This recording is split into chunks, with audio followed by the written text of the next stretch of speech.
حدیث میں آتا ہے کہ دو لوگوں کی نمازیں ان کے سروں سے اوپر نہیں جاتی، ادھر ہی رہتی ہیں ان کے پاس ہی، یعنی قبول نہیں ہوتی مراد ہے۔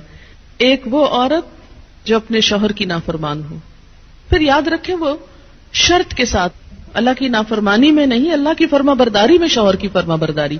اللہ تعالیٰ کی ذات اوپر ہے، جو حکم شوہر کا اللہ کی مرضی کے مطابق ہوگا اس کو ماننا، لیکن ایک بات اللہ کی مرضی کے مطابق ہے لیکن شوہر کی بات نہیں مانی جا رہی، تو ایسی عورت کی نماز اس کے سر سے اوپر نہیں جاتی۔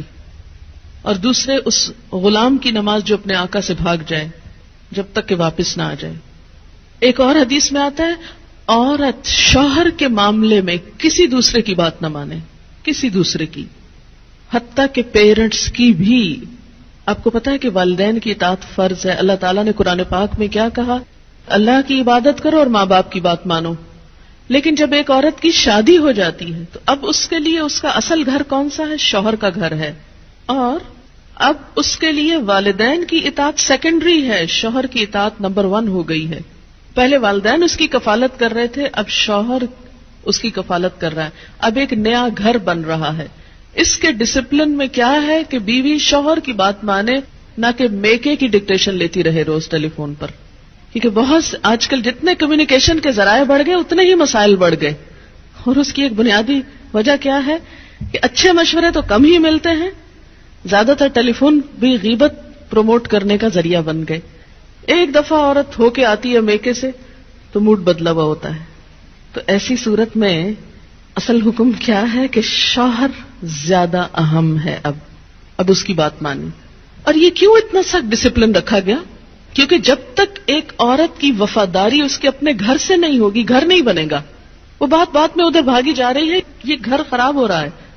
اب اس کی اہمیت، اس کی زیادہ اہم ڈیوٹی کیا ہے کہ اب وہ نئے گھر کی تعمیر کرے، اس لیے کہ شوہر نے مہر بھی دیا ہے، گھر دیا ہے، سب ضروریات پوری کر رہا ہے۔ اب آئندہ اللہ تعالیٰ نے ایک نئی نسل لانی ہے، ان کی تربیت ہے، ان کا کام ہے، اتنی ذمہ داریاں آنے والی ہیں۔ اب چھوڑو دھیان پیچھے کا، اب آگے کا سوچو، قدموا لانفسکم۔ تو اس لیے، اور اللہ سے بڑھ کر ہمارے لیے مہربان، ہمارے لیے محبت کرنے والا، 70 ماؤں سے بڑھ کے پیار کرنے والا اور کون ہو سکتا ہے؟ یہ مشورے وہ ہم کو دے رہا ہے، یہ رہنمائی وہ ہمیں دے رہا ہے، جو بظاہر ہمیں کڑوی نظر آتی ہے لیکن اسی کڑوی گولی میں شفا ہے۔ تیسری چیز، مال کی، گھر کی حفاظت، پیسے ضائع نہ کرے۔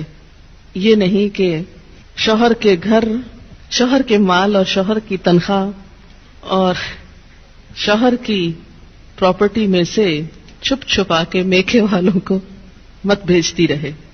بہت سے فساد اس وجہ سے ہوتے ہیں کہ سسرال کو دینے کے لیے تو نمبر 2 مال ہوتا ہے، اور میکے کو بھجوانے کے لیے پسندیدہ چیز۔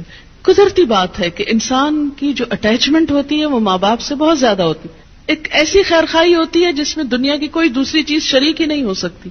ظاہر ہے جنہوں نے جنم دیا، جنہوں نے پالا پوسا، ان کے ساتھ محبت اور خیرخوائی کیسے نہ ہو، وہ تو ہوگی، لیکن اس کی بھی حدود ہیں، وہ حد سے آگے نہیں بڑھنی چاہیے کہ شوہر کما کے لائے اور ہر وقت عورت شکوہ کرے، پورا ہی نہیں پڑتا، ہوتا ہی نہیں، ہے ہی نہیں، یہ بھی نہیں، وہ بھی نہیں، وہ بھی نہیں، اور پیسے بٹورتی چلی جائے اور ادھر سے چھپ چھپا کے دوسری طرف دیتی چلی جائے۔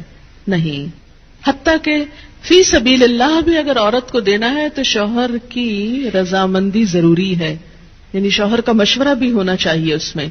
تو کسی عورت کا اپنے شوہر کو حقیر سمجھنا یا اس معنی میں ایکول سمجھنا کہ گھر کی کنگڈم میں وہ اپنے آپ کو بالکل برابری کے اس طرح درجے پر رکھے، وہ للرجال علیہن درجہ کو کنڈیم کرے اور شوہر کی کوئی بات چلنے نہ دے اور کہ ہر بات اور ہر حکم میرا چلے گا، تو یہ نشوز ہوتا ہے۔ نشوز کا مطلب ہے اٹھنا۔ وہ پیچھے جو فالصالحات و قانتات ہے نا، تو قانتات میں کیا ہے؟ عاجزی، اور نشوز کیا؟ اس کا اپوزٹ۔ تو وہ عورت کا جو رول ہے سبمسو ہونے کا، وہ چھوڑ کر وہ دوسرا رول ادا کرنے لگے۔ تو اللہ نے جب مرد کو قوام بنایا اور ان کے لیے ایک درجہ رکھا، گھر کی کنگڈم میں انہیں ہیڈ قرار دیا، تو اس کے لیے ضروری تھا کہ ان کے پاس اتھارٹی بھی ہو۔ اور پھر دوسری بڑی بات یہ کہ وَبِمَا أَنفَقُوا مِنْ أَمْوَالِهِمْ، وہ اپنے مال میں سے خرچ کرتے ہیں۔ تو جو مال خرچ کر رہا ہے اس کا حق ہے کہ پھر گھر اس کی مرضی کے مطابق بھی ہو. اگرچہ عمومی طور پر تو کیا ہوتا ہے، وہ لا کے مال بیوی کو دے دیتا ہے اور وہ جیسے چاہتی ہے خرچ کرتی ہے. اب اس کا یہ مطلب نہیں کہ عورت اپنے شوہر کے مشورے کے بغیر جو چاہے مال کو جس طرح چاہے لوٹائے، جو چاہے کرے. نہیں، پھر گھر کی خوشحالی کا انحصار اس بات پر ہے کہ عورت اپنے شوہر سے مشورہ کرے. فالصالحات، پس نیک عورتیں، صالح عورتیں، ان کی سب سے بڑی خوبی کیا ہے؟ ایک نیک عورت کی سب سے بڑی خوبی قانتات، اطاعت گزار ہیں، بات مانتی ہیں. قنوت کا ترجمہ دو چیزیں ہوتی ہیں، ایک عاجزی اور ایک دوام. عاجزی کے ساتھ اطاعت اور مسلسل اطاعت. یہ نہیں کہ جب کوئی مرضی ہو، مقصد ہو، کوئی ضرورت ہو تو خوشامد کر لی اور اس کے بعد تو کون اور میں کون. نہیں، فالصالحات قانتات، نیک عورتیں شوہروں کی تابعدار ہوتی ہیں، اطاعت گزار ہوتی ہیں، فرما بردار ہوتی ہیں. اس کی وضاحت نبی صلی اللہ علیہ وسلم کی ایک حدیث بہت اچھی طرح کرتی ہے. ابن ماجہ کی روایت ہے. آپ صلی اللہ علیہ وسلم نے نیک بیوی کی خوبیاں بیان کرتے ہوئے فرمایا، مومن کے لیے خوف خدا کے بعد سب سے زیادہ مفید اور باعث خیر نعمت نیک بیوی ہے.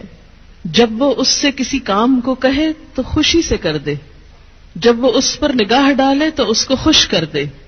یعنی بیوی کا حال حلیہ بھی ایسا ہونا چاہیے کہ جو شوہر کو خوش کرے، نہ کہ گھر میں میلی کچیلی اور ساری زیب و زینت بازار کے لیے. اور جب وہ اس کے بھروسے پر قسم کھا بیٹھے تو وہ اس کی قسم پوری کر دے.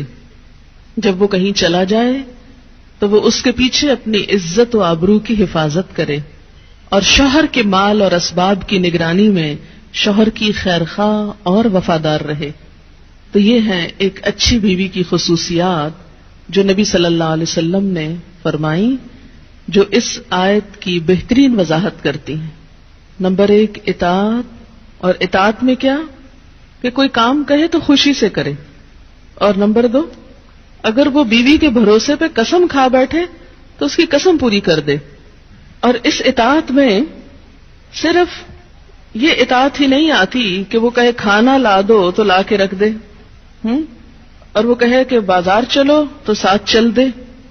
اس اطاعت میں شوہر کی جسمانی ضرورت پوری کرنے کی اطاعت بھی شامل ہے، جسے بعض اوقات بہت سی پڑھی لکھی خواتین اپنے حق میں ایک ظلم سمجھنے لگتی. ایک دفعہ کہیں میری ملاقات ایک خاتون سے ہوئی، کیمبرج یونیورسٹی سے انہوں نے لا میں ایم فل کیا تھا. تو مجھ سے کہنے لگی کہ میرا ایک مسئلہ ہے. میں نے کہا بتائیے. کہنے لگی کہ میرا شوہر مجھے ریپ کرتا ہے میری مرضی کے بغیر. میں نے کہا قانون پڑھ کے قانونی ٹرمز ہی گھر میں بھی استعمال ہوں گی. شوہر اور ریپ، میرا تو سر چکرا گیا. یہ بات بہت ڈھکی چھپی ہے لیکن چونکہ دین کا ایک حصہ ہے اس لیے بتانا ضروری ہے. بہت سے گھرانوں میں خرابیاں اور بہت سے گھرانوں میں لڑائیاں اور بدمزاجیوں کی جو روٹ کاز ہے وہ یہاں سے شروع ہوتی ہے، جسے کوئی نہیں کھولتا. نہ کوئی ماں بتاتی ہے، نہ کوئی استاد بتاتا ہے، نہ کوئی اور اچھا مشورہ دیتا ہے کہ اس معاملے میں اللہ نے شوہر کو حق دیا ہے اور عورت پر لازم کیا ہے کہ وہ شوہر کی اطاعت کرے. اور اس میں وہ حدیث آپ نے سن رکھی ہوگی اور عورتوں کو سنانے میں بڑی مشکل پیش آتی ہے مجھے ہمیشہ، اور عورتیں ایک دم اوفینڈ ہونے لگتی ہیں. لیکن بات یہ ہے کہ چونکہ اللہ کے رسول صلی اللہ علیہ وسلم نے فرمایا ہے اور ہم ان کا نام سن سن کے روتے ہیں محبت میں اور نعتیں سن سن کے جھومتے ہیں، تو یہ حکم بھی آپ کا مان لینا چاہیے اور اس حدیث کو بھی سن لینا چاہیے اتنی ہی خوشی سے جتنی خوشی سے ایک نعت سنتے ہیں. نبی صلی اللہ علیہ وسلم نے فرمایا، جب مرد اپنی بیوی کو اپنے بستر پر بلائے اور وہ نہ آئے تو صبح تک فرشتے اس پر لعنت کرتے ہیں. بخاری کی روایت ہے، کتاب النکاح. ٹھیک ہے، اس میں کہ اگر بیوی بیمار ہے یا اسے کوئی ایسی تکلیف ہے، یہ کوئی جینوئن ریزن ہے، تو اس میں اللہ تعالیٰ اتنے بے رحم نہیں ہے کہ وہ دیکھ رہے ہیں کہ ایک عورت بخار میں پڑی ہے اور اس کا شوہر اس سے مطالبہ کر رہا ہے اور عورت نے نہیں مانا تو اس پہ لعنت بھجوانی شروع کر دی جائے. نہیں، یہاں ایک نارمل حالات کی بات ہے. ایک عام حالات میں ایک عورت اگر اطاعت نہیں کرتی یا بات نہیں مانتی اور اسی لیے ایک اور حدیث ہے، حضرت ابو ہریرہ کہتے ہیں کہ آپ صلی اللہ علیہ وسلم نے فرمایا اگر عورت کا خاوند اس کے پاس موجود ہو تو وہ اس کی اجازت کے بغیر نفلی روزہ نہ رکھے. تو گویا شوہر کی اطاعت نمبر 1 عام روزمرہ زندگی کے کاموں میں کوآپریشن، اطاعت بمانا کوآپریشن ہے. طوعاً کا مطلب ہوتا ہے خوشی سے کام کرنا. نمبر 2 اس کی خاص ضرورت یا تقاضے کو پورا کرنے میں اطاعت.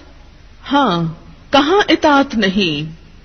جب وہ کوئی حرام کام کرنے کو کہے، جب وہ کوئی ناجائز کام کرنے کو کہے، جب وہ اللہ اور اس کے رسول صلی اللہ علیہ وسلم کی مرضی کے خلاف کام کرنے کو کہے. لا طاعت لمخلوق فی معصیت الخالق، مخلوق کی اطاعت جائز نہیں خالق کی نافرمانی میں.